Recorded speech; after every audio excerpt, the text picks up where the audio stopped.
Hey everyone, if you're preparing for the CompTIA Network Plus exam or the Cisco CCNA exam, this video is going to be your new best friend. Today we're breaking down the most important network devices that you need to understand, from old school components all the way to modern critical devices running modern networks. And by the end of the video, you're not just going to know the devices, you're actually going to understand how they work together in order to keep our networks running. Now let's start at the very beginning of network evolution, with the hub. Now the hub is like the network version of a speaker yelling in a crowded room. It takes a message from one device and sends it to everyone else it's connected to on the network, hoping that the right person actually hears it. There is no intelligence or filtering. Everyone gets the message. It doesn't know who should receive what. That's why hubs are basically obsolete today. They create unnecessary traffic and a lot of collisions in the network, making it slower. Next came the bridge, the device that tried to bring some order into the chaos that hubs created. Bridges operate at layer 2 of the OSI model, which you can learn more about in this video here. And their job is to divide larger networks into smaller portions. They reduce traffic by keeping local traffics local, learning MAC addresses, and only forwarding what's necessary. You won't see bridges much in modern networking, but they're a concept that improved into something super important, which are switches. Switches are everywhere today. They're like the traffic cups of a local area network. A switch learns the MAC addresses of devices it's connected to and only sends the data to the specific port that is connected to the device that is the correct destination for the data. This makes network communication faster, more efficient, and more secure. Modern switches can be very basic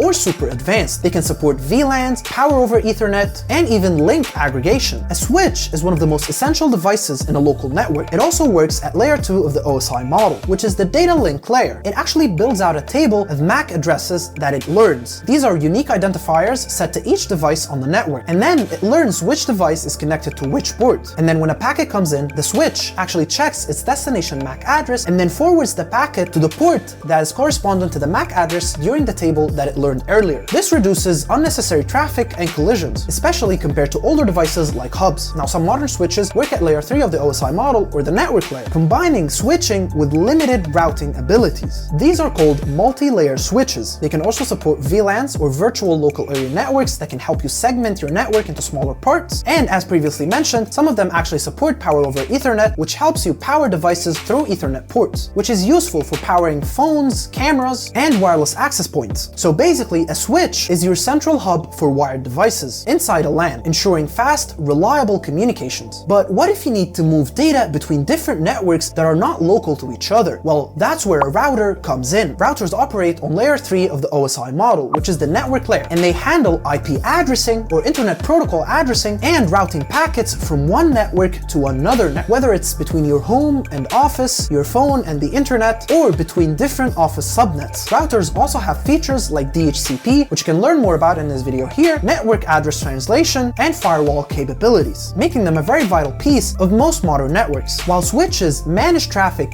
within a local network, routers actually manage traffic between external networks. So they make the decisions based on IP addresses of the packets that they receive. Their main job is to route this packet from one part to another. So when a router receives a packet, it looks at its IP destination, and based on that IP destination address, it actually decides the route that this packet is going to take in order to reach the destination device. In enterprise environments, routers are the backbone of the networks, connecting remote offices, data centers, and cloud services. And in your homes, your router is usually bundled with a modem in one device, connecting your internal devices to the internet. But in business networks, routers are robust, standalone devices and capable of managing complex traffic patterns. Now let's talk about the glue that connects all of these devices together, which is the media. Media just means the physical or wireless path that the data flows through from one device to another, like Ethernet cables, fiber optics, or Wi-Fi signals. The choice of media affects speed, reliability, and distance. For example, fiber optic media can stretch for miles with insanely fast speeds, while copper Ethernet cables are cheaper and perfect for home setups. Of course, for any device that wants to join a network, it needs a network interface card, or a NIC. This can be built in inside the motherboard or added via USB or a PCIe connection. The NIC is responsible for physically sending and receiving data, converting it into electrical signals or light pulses, depending on the media that your network is using. So without a NIC, your computer is just a lonely box, not able to communicate with anyone else. For wireless networks, however, we rely on something called wireless access points, or WAPs, but nobody actually calls it that. They're just wireless access points. These devices connect wireless clients like tablets and smartphones to the network. Wireless access points use radio frequencies to transmit data. They can be part of your router device, and they can also be a standalone device. Wireless access points often support multiple SSIDs or network network names, security protocols like WBA2 and WPA3, and features like band steering to optimize performance. Next up is the firewall, your network's protector. Firewalls continuously monitor incoming and outgoing traffic on your network based on preset rules. They can be hardware-based, software-based, or a combination of both. Firewalls basically decide what gets in, what goes out, at what times, and what is allowed to talk to what. Whether that's blocking unknown malware, limiting certain apps, or creating segmentation zones within your network, firewalls